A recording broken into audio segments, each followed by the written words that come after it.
जब राज्यपाल ने भरी महफिल में स्टेज के ऊपर खड़े होकर डुमरी विधायक के बारे में बोलने लगे, तारीफ करने लगे, तो तमाम दुश्मनों के जो कलेजे हैं वो छलनी छलनी होने लगे।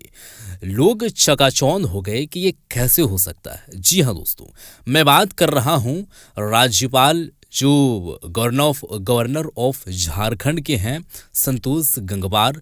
वो जब स्टेज के ऊपर में खड़े थे और खड़े होने के दरमियान में जयराम मातो के बारे में कुछ बात बोले, जब बात बोले तो लोग चकाचौंध हो गए। आप लोगों को बात मालूम होगा कि आज 20 मई है और विनोद बिहारी महतो कोयलांचल यूनिवर्सिटी जो धनबाद में है, वहाँ पर दोस्तों विनोद बिहारी महतो का मूर्ति का अनावरण होना है। तमाम कई ऐसे सांसद, कई ऐसे मंत्री, कई विधायक, यहाँ तक के गवर्नर ऑफ झारखंड संतोष गंगवार जो राज्यपाल हैं वो और मुख्यमंत्री हेमंत सोरेन की वहाँ पर उपस्थिति है। उसी स्टेज के सामने जयराम महतो जी भी बैठे हुए हैं। सामने नहीं यूँ कह सकते हैं, स्टेज पर ही उनकी जो है अतिथि के तौर पर इनविटेशन मिली है और वहाँ पर वो पहुँचे हुए हैं। अब बहरहाल दोस्तों, इस पर हम चर्चा नहीं करने वाले हैं, लेकिन चर्चा यहाँ पर यह है कि मूर्ति का अनावरण के इस समारोह में जब धनबाद में पहुंचते हैं गवर्नर ऑफ झारखंड राज्यपाल संतोष गंगवार, तो उस दरमियान में इतने सारे विधायक, इतने सारे मंत्री को छोड़ जयराम महतो के बारे में क्या कुछ बोलने लगे। सबसे पहले मैं वीडियो आपको दिखाना चाहूंगा। आप इस वीडियो को देखिएगा। अभी जयराम महतो का आना बाकी है, वो अभी नहीं बोले हैं। अभी मैं वीडियो दिखाने वाला हूं कि राज्यपाल ने किस तरीके से जयराम महतो के प्रति जो है वो बात बोलते हुए नजर आए हैं। वीडियो पहले आप देखें। और यहाँ पर कई विधायक उपस्थित हैं, पर सही मैं है। निश्चित रूप से अपने नौजवान साथी जयराम महतो का नाम जरूर लूंगा, क्योंकि वो विद्यार्थी भी हैं, पीएचडी भी कर रहे हैं और काफी सक्रिय हैं। ये हम सब इस बात को समझते हैं। सही बात है भाई। विनोद बिहारी महतो कोयलांचल विश्वविद्यालय धनबाद के कुलपति प्रोफेसर राम पूरे कुमार बयान सिंह सुने। जी, उपस्थित अन्य सभी शिक्षाविद, विश्वविद्यालय के सभी पदाधिकारीगण और विश्वविद्यालय धनबाद में आज आयोजित इस समारोह में आप सभी के बीच उपस्थित होकर मुझे अत्यंत हर्ष हो रहा है। ये अवसर केवल एक प्रतिमा का अनावरण नहीं है, पढ़ा मैंने, महतो के नाम रखा गया है। छात्र हित को देखते हुए इस विश्वविद्यालय की स्थापना इस उद्देश्य से की गई है कि विद्यार्थियों और विश्वविद्यालय प्रशासन के मध्य दूरियां कम हो और विश्वविद्यालय विद्यार्थियों से जुड़ी हर पहलू का निरंतर बारीकी और नजदीकी से अनुश्रवण कर सके तथा संवाद बेहतर हो। अभी यहाँ के कुलपति महोदय आपसे जो बात कर रहे थे वो इसी दिशा में बात कर रहे थे और उसकी जानकारी दे रहे थे। आज हम जिस समाज में हैं वो केवल डिग्री हासिल करने तक नहीं है, उत्कृष्टता, एक्सीलेंस हासिल करने का समय आ गया है। मैं मानता हूं कि विश्वविद्यालय को इस दिशा में स्वयं को एक आदर्श संस्थान के रूप में विकसित करना होगा। विद्यार्थियों की समस्याएं, चाहे वो प्रमाण पत्र की हो, परीक्षा परिणाम की हो या प्रशासनिक प्रक्रिया की हो, सभी के लिए सरल, पारदर्शी और समयबद्ध व्यवस्था सुनिश्चित की जाए और लोगों को समस्या इसमें ना आए। विश्वविद्यालयों को चाहिए कि वे शैक्षणिक कैलेंडर का सख्ती से पालन करें। छात्रों की इस को ये महसूस हो कि विश्वविद्यालय उनके भविष्य के लिए बहुत चिंतित है। और ये मैं आपके सामने इसलिए कह रहा हूँ कि यहाँ के हायर एजुकेशन में हम पूरे देश में आगे नहीं बढ़ पा रहे हैं, इसलिए आवश्यकता है कि हायर एजुकेशन में हम ध्यान करें और चिंता करें। राज्य के विश्वविद्यालय के कुलाधिपति के रूप में ये मैं स्पष्ट रूप से कहना चाहूंगा कि वर्तमान में राज्य की उच्च शिक्षा की स्थिति से मैं पूरी तरह संतुष्ट नहीं हूं, जैसा मैं भी कह रहा था, लेकिन शिक्षण संस्थाओं में सुधार लाने हेतु तो मैं पूर्णतः प्रतिबद्ध हूं। रिक्त कुलपति पदों की नियुक्तियां समयबद्ध तरीके से पूरी की जा रही हैं। आशा करता हूं कि वे अपने दायित्वों का निष्ठापूर्वक निर्वहन करेंगे। जहां कुलपति या प्रतिकुलपति का कार्यकाल समाप्त हो रहा है वहां उनकी नियुक्ति प्रक्रिया पहले से शुरू की जा चुकी है ताकि समय पर नियुक्तियां हो सके। आज यह समारोह में माननीय मुख्यमंत्री जी भी उपस्थित हैं। मैं उनसे विशेष आग्रह करता हूं कि राज्य की वो शिक्षाओं की ओर अधिक सुदृढ़ बनाने हेतु सार्थक पहल करें। और मैंने उनको आग्रह किया था कि वो, जैसे मैंने उनसे कहा था कि हायर एजुकेशन में हम देश में आगे नहीं हैं, तो अच्छा। हमने कहा कि इस ओर चिंता करिए।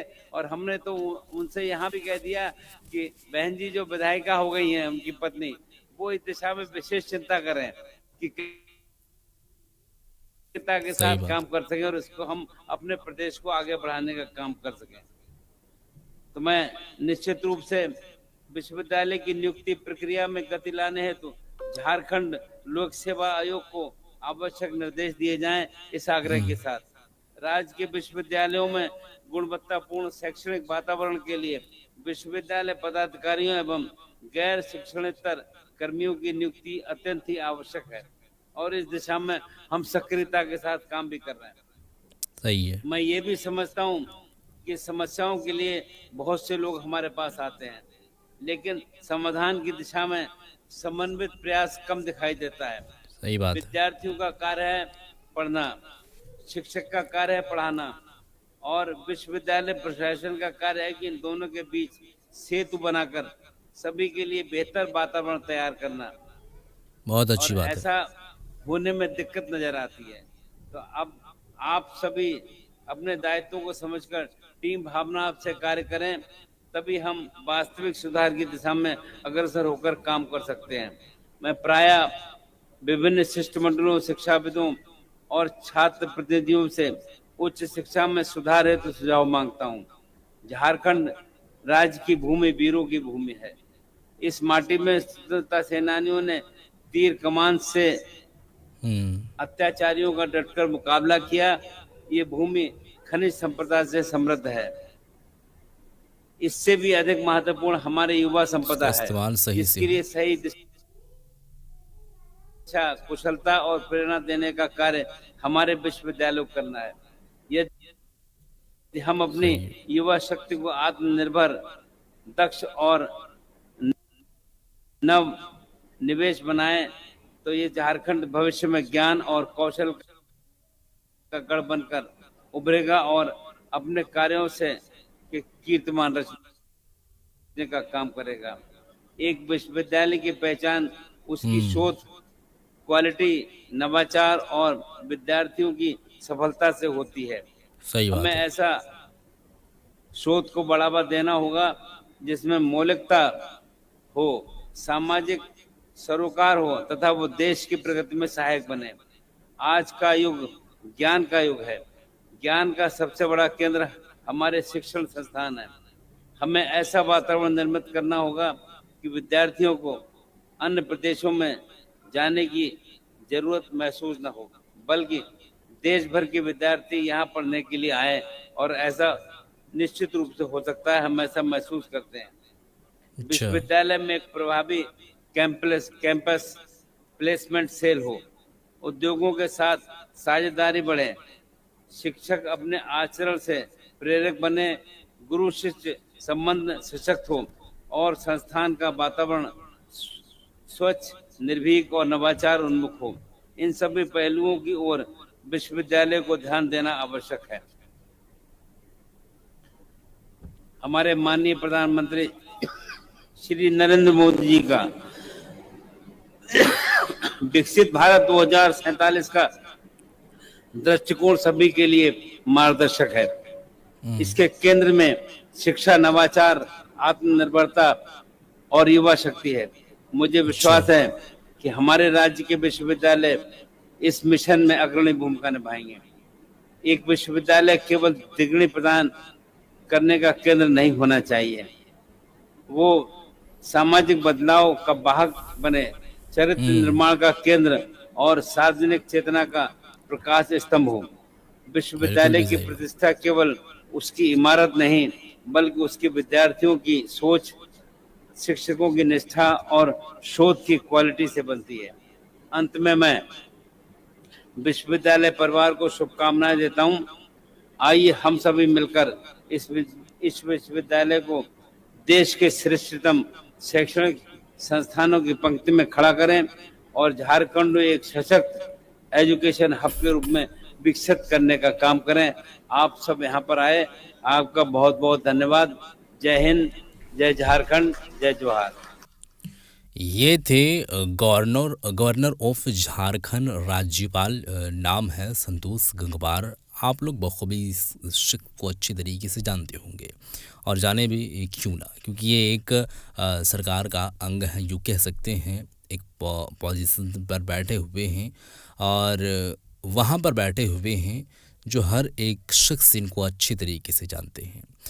अब राज्यपाल ने विनोद बिहारी महतो कोयलांचल यूनिवर्सिटी का जो मूर्ति अनावरण होना था, उस समारोह में तमाम लोगों की जो उपस्थिति हुई थी, वो राज्यपाल का भी एक बहुत अहम जो है वो किरदार होता है और अहम पोजीशन पर भी वो रहते हैं। ऐसी बात नहीं है कि वो सीट जो है वो कमज़ोर है या आलू चालू, ऐसा बिल्कुल भी नहीं है।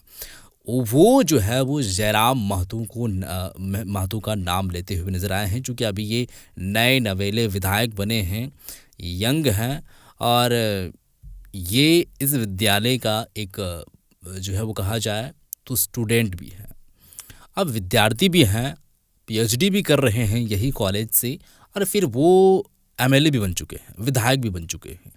तो ये एक हैरान करने वाली बात है। यही बात से जो है वो एक तरीके से कहा जाए तो प्रभावित होकर के बात बोलने के लिए ये इनको लगा कि नहीं, हमें बात बोलना चाहिए, क्योंकि जयराम महतो एक यंग नेता हैं और एक युवा पीढ़ी को एक नया संदेश दे सकते हैं, नए दिशा की ओर ले जाने की वो प्रयास कर सकते हैं, क्योंकि जिनसे जितना बन पाता है वो काम करता है, लेकिन वो एक उम्र का भी लिहाज लोगों को रखना पड़ता है। अगर आप मैच्योर होंगे तो आपका बात ज़्यादा मानेंगे। मिसाल के तौर पर आपके जो बड़े होते हैं वो बड़ों का बात आप मानते हैं। अगर देखा जाए तो एक मैच्योरिटी लोगों में रहती है। वो एक युवा नेता है और युवाओं को जब वो संदेश देंगे तो उनसे रिलेट कर पाएंगे, वो जान पाएंगे कि वो किस जो है क्षेत्र से आए हैं, उनका पीछे का कैसे जो है स्ट्रगल लाइफ रहा है, उनके अगर फैमिली में बात की जाए तो क्या दिक्कतें आई है, तमाम चीज़ों को देखते हुए यहाँ तक पहुँच पाए हैं, तो लोग रिलेट कर पाते हैं। तो यही बात है और वो मुखरता के साथ जो आवाज़ रखते हैं, बात बोलते हैं झारखंड के हित में, तमाम बातें आप लोगों तक पहुंचती हैं और आप लोग जानते हैं। यही से इंस्पायर होकर के बात बोलते हुए नजर आए हैं राज्यपाल जी। और जाहिर सी बात है कि जो उनके दुश्मन हैं कहीं ना कहीं उनको एक गिल्टी महसूस हुई होगी और कैसे उनको लगा होगा वो आप लोग भी समझ सकते हैं। बहरहाल इस वीडियो को शेयर कर दें। आपका इस पर क्या है विचार, ज़रूर बताइएगा। मिलते हैं कोई नई वीडियो के साथ, तब तक के लिए खुदा हाफिज़।